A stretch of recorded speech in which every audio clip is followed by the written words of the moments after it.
Dos guardaespaldas flanqueaban a Mr. Knight y ellos fueron quienes redujeron a Jackie Driscoll, cogiéndolo de los brazos y levantándolo en vilo. Eleanor corrió hacia su sirviente, pero Mr. Knight la apartó de Dickie rodeándole el talle con los brazos. «Escúchame con atención», Dickie gruñó. «No vuelvas a pisar esta casa. No se te ocurra volver a ver a esta mujer. No intentes arrebatármela otra vez, porque si lo haces, te mataré. ¿Está claro? Te mataré». «Es que usted no lo entiende, Sir, ella no es para usted». Pero antes de que Dickie pudiera agregar una palabra más, uno de los forzudos le dio un puñetazo lo suficientemente fuerte para tumbarlo. «Lleváoslo», ordenó Mr. Knight. «No. Oh, no». «¿A dónde lo lleváis?», dijo Eleanor, mientras observaba cómo Dickie forcejeaba con los matones, buscaba la mirada de su señora e intentaba librarse. «Maldito sea, Knight. Que no me entere de que la ha tocado», chillaba el escocés. Mr. Knight observaba la escena con su gélida mirada azul, aún sujetaba el enorme bastón antiguo, tallado con la elegancia de tiempos pasados y rematado en su extremo superior por una bola dorada a modo de empuñadura. Por la mente de Eleanor cruzaron imágenes de violencia y sangre. Se aferró a las solapas de Mr. Knight y la sacudió tan fuerte que lo obligó a volver la cabeza. «¿Qué hará con él?», gritó. Él miraba hacia abajo, como si obviase la cercanía de ella. «No le haga daño», suplicó Eleanor. «Solo lo echarán a la calle», dijo Mr. Knight, y le dirigió una mirada amenazadora. Eleanor no le creía. Por eso seguía agarrada a él, usando las dos manos para llamar mejor su atención. «Está a mi servicio. Usted no puede echarlo». «Yo también tengo criados», dijo Mr. Knight y sonrió, aunque había en aquel gesto cierta incomodidad. «Prométame que no le pegarán», insistió Eleanor, tras mirar una vez más a Dickie. «¿Acaso creéis que soy un matón?», replicó él con voz inexpresiva. Eso era, precisamente, lo que ella pensaba, más aún, se mantenía alerta esperando su respuesta. «Prométamelo». «No le harán daño», dijo Mr. Knight. «Eso no es suficiente», dijo Eleanor. Dickie era su amigo y se hallaba en apuros por su culpa. Por su culpa podían matarlo. «Prométame que no le harán daño, en modo alguno, ninguno de ustedes». Mr. Knight enarcó las cejas, como si le sorprendiera la fortaleza de carácter de Eleanor. Con sumo cuidado, apoyó su bastón contra el muro. Pellizcó la barbilla de Eleanor con dos dedos, le levantó la cabeza hacia él y le examinó como quien observa las monerías de su gato. «Con una condición», dijo. Ella creyó saber de qué condición se trataba, la quería en su cama. «Bien», se dijo, «sea cual fuere el precio, lo pagaría». En Europa había sido testigo de muchos actos de violencia. Había contemplado el resultado final de las batallas, heridos, agonizantes, muertos. Conocía cuánto pasaba a aquellos seres, y no podía permitir que hicieran daño a Dickie después de haber estado tanto tiempo juntos. «La que sea», concluyó al cabo. Mr. Knight frunció el entrecejo con ferocidad mayor, mientras su boca se contrajo en una sola mueca. Se lo veía hermoso e iracundo, como un magnífico ángel negro que hubiera venido a reclamar el alma de Eleanor tras expirar el plazo de un pacto. «Prometedme que no trataréis de escaparos otra vez», dijo la joven. El corazón de Eleanor se detuvo. Luego, empezó a latir muy despacio. Así que no quería. Volvió a mirarlo, como si intentara leerle los pensamientos. Pero no era posible. Le había mostrado su cólera, pero no su deseo, y solo sus instintos le señalaron que lo más grosso de aquel hombre era su autocontrol. «Debéis darme una respuesta, Madeline», insistió Mr. Knight. Escuchar el nombre de su prima trajo otra realidad a la mente de Eleanor. Estaba desempeñando un papel, pero lo estaba haciendo a conciencia. El bienestar de Dickie, quizá su vida, dependía de ella. «Lo prometo», dijo tras una honda inspiración. «¿Qué es lo que prometéis?». Mr. Knight, desconfiado, quería oír las palabras exactas. «Prometo no volver a escapar de su casa». El hombre sopesó las palabras, como si temiera que le estuvieran pagando con monedas falsas. No confiaba en ella. muy bien. Ella no se lo reprochaba, pero era necesario convencerlo de que no lo haría. Juro que no le dejaré hasta que usted me lo diga, afirmó Eleanor. Los dedos de Mr. Knight le rozaron apenas el cuello, pero bastó para que ella sintiese su fuerza y su calidez. Jamás os diré que os vayáis, respondió Mr. Knight. Claro que se lo diría, tan pronto como supiera que era una impostora. Sin embargo, mientras tanto, había que mantener aquel lazo que los unía. Al contemplar aquellos ojos fríos y pálidos, Eleanor los imaginó cegados por la ira que en ellos pondría la verdad en el futuro. Lentamente, como movido por un impulso irresistible, Mr. Knight hundió sus manos en la cabellera de Eleanor y acabó de deshacerle el moño que llevaba en la nuca. Dirigió su rostro hacia el de ella y comenzó a hablarle con una voz desbordante de deseo. Me gusta vuestra cabellera. Es espesa y abundante como la arena. Quiero verla esparcida sobre mi almohada de aquí a 15 días. Sepultaré mi cabeza en ella y aspiraré su aroma. La usaré para aferrarme a ella mientras gimáis de placer, temblorosa, a mi lado, dijo. Eleanor escuchaba asombrada cada palabra. Y cada promesa. Pero más importante aún, escrutaba aquellos labios suaves y tentadores mientras hablaban, y deseó que acabaran posándose sobre los suyos. Estaba a punto de besarla, allí mismo, en un callejón que conducía a una concurrida calle londinense. Experimentó el ardor de su deseo. Entendió, temió, que aquel ardor acabaría con su resistencia y la arrojaría a sus brazos, al menos por el momento. No podía permitirlo. Y no lo hizo. Antes de que sus labios se rozaran siquiera, Eleanor habló. Ahora vaya y salve a Dickie. Remington se detuvo y, por un momento, Eleanor pensó que quería besarla sin importarle su respuesta. La joven levantó con calma la cabeza y le pidió lo que en ese momento más deseaba. Las manos de Mr. Knight fueron deslizándose centímetro a centímetro por su piel hasta apartarse de ella, como si lo estuviera haciendo a regañadientes. Ella detestó haber de separarse de la calidez de aquel cuerpo, y odió mucho más reconocer que ello le importaba. Con un gesto brusco, Mr. Knight se dirigió hacia uno de los guardaespaldas. El muro entre los edificios estaba sucio de hollín, pero Eleanor apoyó la mano en él. Finalmente, una vez que la crisis había pasado, tenía las ideas claras. Se había propuesto permanecer junto a Mr. Knight. No le importaba haber dado su palabra a Madeline, sus labios habían pronunciado una promesa, y ella la cumpliría, como siempre. Por ese motivo, precisamente, se había negado a prometer a su madrastra, 8 años atrás, que aceptaría el destino que ella le había dispuesto. El secretario hizo pasar a Mr. Remington Knight al despacho del presidente del banco, Mr. Clark Oxnard, quien enseguida se levantó de su asiento. Bienvenido, bienvenido. Aguardaba ansioso su visita. ¿Ha sido rentable su cargamento? Remington no se preocupó de contestarle hasta que estuvo sentado en el mullido sillón de respaldo alto que el secretario le trajo desde un rincón del lujoso despacho de Clark. El lugar olía a dinero y tenía la apariencia del estudio donde un caballero pasase sus ratos de ocio. Sin embargo, Remington conocía muy bien la clase de tarea exacta y concienzuda que Clark desarrollaba allí. Claro que sí, no podía ser de otra manera, contestó Clark a su propia pregunta. Usted me ha convertido en un hombre rico. Un hombre más rico, puntualizó Remington. Clark sonrió. Riqueza es un término relativo, dijo. Por favor, Henry, dijo el secretario, tráenos a Mr. Knight y a mí una taza de té. ¿O acaso quiere un brandy, Remington? Mejor un té. Necesito tener las ideas claras. He de asistir a un baile esta noche. Henry salió de la habitación cerrando la puerta tras de sí y produciendo un ligero chasquido. ¿El de Picard? Dijo Clark. Perfecto, lo veré allí. Espero el día en que mi banco presente los mismos balances que sus negocios. Y ese día planificaré cómo multiplicar por 2 sus riquezas, observó Remington Knight.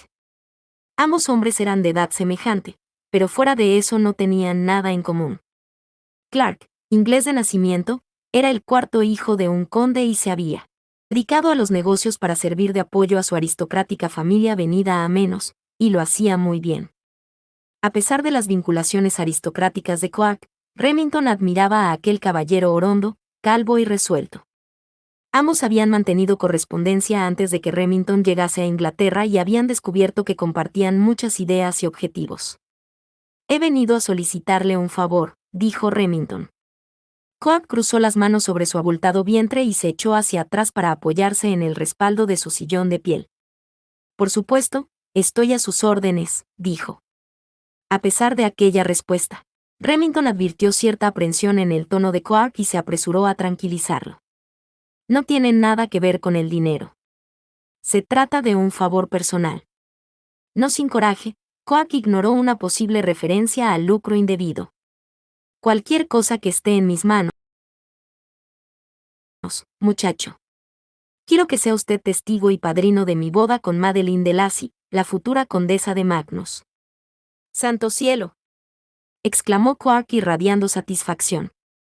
«Por supuesto que sí. Es un gran honor que haya pensado en mí». Y, poniéndose de pie, le extendió la mano. «No necesariamente un honor», respondió Remington al tiempo que se levantaba del sillón para estrecharla. «La duquesa es un trofeo incomparable de riqueza y belleza, y seguro que, como bien sabe usted, muchos hombres quisieran estar en mi piel». «Sí, por supuesto», respondió Quark entre carcajadas, «muchos darían lo que fuese por estar en su lugar». «Como en los viejos tiempos», propuso Remington con el rostro adusto. «Necesito que me guarde las espaldas». «¿Habla usted en serio?», preguntó Quark, y volvió a recostarse en el respaldo de su sillón. «Sin duda», respondió Remington, haciendo lo propio. Tras un leve golpe de nudillos en la puerta, Henry hizo su entrada con la bandeja del té. Sirvió a los dos caballeros, a cada cual según su gusto, y salió del despacho.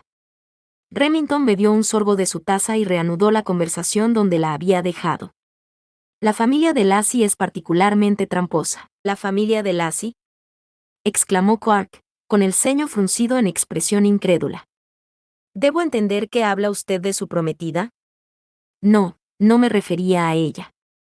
Remington estaba pensando, en cambio, en Madeline y en la forma en que había querido burlarlo aquella mañana. Sabía que no podía confiar en ella. Por supuesto, desde la noche en que le había revelado que le estaban vigilando por orden suya, había observado las sombras que acechaban en la mirada de su prometida, y aquella mañana no le sorprendió ver la decepción de la joven cuando su huida con Dickie se frustró. No obstante, a Remington sí le sorprendió constatar la lealtad que profesaba a su sirviente. Ella temía por Dickie. Le había suplicado a Remington que lo soltase, y, cuando él exigió una promesa, a cambio ella, sin saber de qué se trataría, se comprometió a pagar el precio de su súplica. «Las emociones de mi prometida parecen, en verdad, muy genuinas». «Sin ninguna duda», aprobó Quark. Se removió en su asiento de cuero, que crujió bajo su peso, «es bien cierto. De hecho, no la conozco demasiado, pero tiene fama de sincera». «Sí, lo imagino». Muy pronto, pensaba Remington, ella habría de mostrar para con su persona la misma lealtad que profesaba a su criado, ya que la habría atado a él mediante besos, con largas y lentas caricias en su piel desnuda y con su cercanía. Estaba claro que la poseería. Viviría para él. Moriría por él. Para culminar sus planes, ella dependería por completo de él. A pesar de todo, ahora que había doblegado al último de sus aliados, aún no estaba convencido por completo de que su prometida no tratara de huir de nuevo. Se convertiría en duquesa, tenía recursos que él no conocía todavía. De todos modos, le había dado su palabra, y los de Lacy siempre la cumplían, por lo menos eso era lo que siempre habían asegurado. No pretendía que su guardaespaldas la siguiera día y noche, aunque sí iba a someterla a ciertas medidas de seguridad. «¿Por qué piensa que los de Lacy son tramposos?», inquirió Quark intrigado. «Por el padre, por supuesto». «¿El duque de Magnus?», dijo Quark, atónito. Le temblaba ligeramente el bigote. «No lo conozco, aunque sí mi padre. Así y todo, no he oído nada semejante acerca de él. Sin embargo, hay rumores, el té sabía amargo, de modo que Remington dejó la taza. «¿Ha escuchado algo relacionado con el asesinato de su hermana?». «¿El asesinato?». «Oh, algo brutal, sin lugar a dudas. Brutal, un crimen perverso. Mis padres comentaban cosas acerca del hecho cuando yo era joven. Decían que Lady Priscilla era una de las mujeres más hermosas de su tiempo. Así es, y su vida fue cegada en el esplendor de la juventud la misma noche en que iba a anunciarse su compromiso. Remington había oído rumores al respecto y se limitaba a repetirlos. Magnus no tuvo nada que ver con aquello, dijo Quark, con su poblado ceño fruncido. Hubo un convicto de la justicia, un hombre que no pertenecía a la nobleza. Sí, se llamaba Mr. George Marchant. Fue acusado, pero el testimonio de los 3 nobles que juraron haber estado con él en el momento del crimen hicieron imposible que el juez lo condenase. Como no había nadie más a quien responsabilizar del crimen, y dado que este fue tan atroz, lo deportaron a Australia. Probablemente era culpable, tartamudeó Quark, pero su mirada evitó la de Remington. Su padre, Quark, fue uno de los que prestó juramento. La taza de té del banquero repiqueteó sobre el plato. Quark la depositó sobre el escritorio. ¡Qué disparate! ¿Está usted bromeando? De ninguna manera. ¿Acaso su padre tenía el hábito de mentir? Remington ya conocía la respuesta, pero disfrutaba contemplando cómo crecía la indignación de Quark. Jamás le oí un embuste por ningún motivo, dijo el banquero, frotándose su abultada nariz. Sigo sin entender por qué desconfía usted de Magnus. Era el hermano de Lady Priscilla. Es como esos, amigo mío, siempre está implicado algún miembro de la familia. No necesariamente. Se supone que los familiares se apoyan entre sí. Aquella ingenua creencia dibujó una sonrisa en el rostro de Remington. En ocasiones, sí. Pero en otras hay quienes detestan esos vínculos. Quark estaba a punto de plantar cara a Remington, pero éste le interrumpió.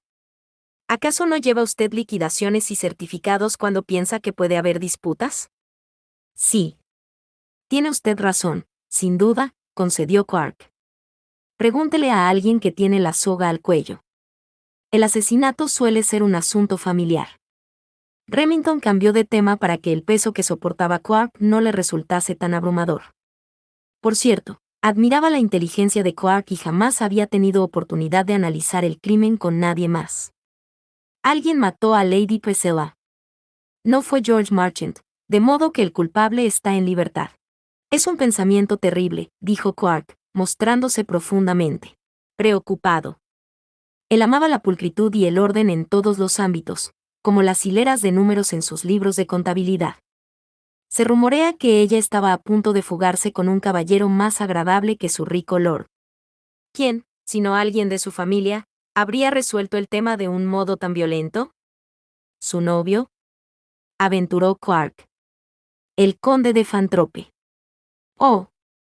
Exclamó Quark, hundiéndose en su asiento. La reacción sorprendió a Remington. Nunca había visto a Quark expresar tan abiertamente su aversión. No le gusta, aventuró Mr. Knight. Es, por otra parte, un aristócrata de rancio abolengo, agregó Quark exasperado. Es cliente de este banco, pero nunca ha hablado directamente conmigo. Ensucia mis manos con el comercio. Remington esbozó una sonrisa. Acudió a mi despacho. Se sentó en esa silla, prosiguió Quark, al tiempo que señalaba el asiento de Remington, y dijo a su secretario qué quería hacer con esa. Y su secretario me lo comunicó a mí. Yo hice lo que me mandaba. ¿Por qué habría de haber matado a Lady Priscilla? Preguntó Remington. Solo si hubiera dispuesto de su secretario para ello. Quark sonrió, con aspecto culpable. Perdone, es una broma. ¿No era acaso un sospechoso? Lo era, pero también tenía una coartada, dijo Remington, jugueteando con su cucharilla. Yo suelo pensar que fue el viejo duque de Magnus. Nunca me crucé con él. Murió antes de que yo dejara Oxford, pero es una posibilidad. Quark parecía fascinado por el misterio irresuelto. Tenía reputación de colérico, de sufrir ataques de ira que lo ponían fuera de control. Era famoso por ellos, y después del compromiso de Lady Priscilla hubo quienes oyeron cómo le gritaba en varias ocasiones. Pudo haberla matado, pero los testigos declararon que no había sangre en sus ropas. Sin embargo, pensó, bien pudo haber ocultado las pruebas y decir que la agresión había sido fruto del impulso y la ira. La violencia fue tal que debió de haber sangre. De acuerdo, no fue su padre. La voz de Clark mostraba resignación. Pero no me cabe la menor duda de que no fue el actual duque de Magnus. En cambio, creo que bien podría haber sido su hermano, Lord Shapster. ¿Lo conoció usted? No he tenido el placer, respondió Remington, quien negó con la cabeza. Le aseguro que tratarlo no es ningún placer, en absoluto. Ese sinvergüenza no es nada agradable. Está casado con la terrible Lady Shapster. Como si esos malos recuerdos estuvieran vinculados al nombre de aquella mujer, Quack extrajo un pañuelo de su bolsillo y se enjugó con él la frente. Cuando intentó obligar a Eleanor, la muchacha más encantadora que he conocido en mi vida, para que se casase, Lord Shapster no le prestó atención. Entonces Lady Shapster empleó la violencia con su hijastra. Hasta tanto no se ve forzado a acabar con sus acosos, no le importa nada, persona o cosa, que se cruce en su camino. No tenía la más mínima idea de que usted conociese tan bien a la familia, dijo Remington con interés renovado. Provengo de Blinkinshire, a unas pocas millas de su casa. Conozco a Eleanor desde que era una chiquilla. Es bastante más joven que yo, por supuesto, y una excelente amazona.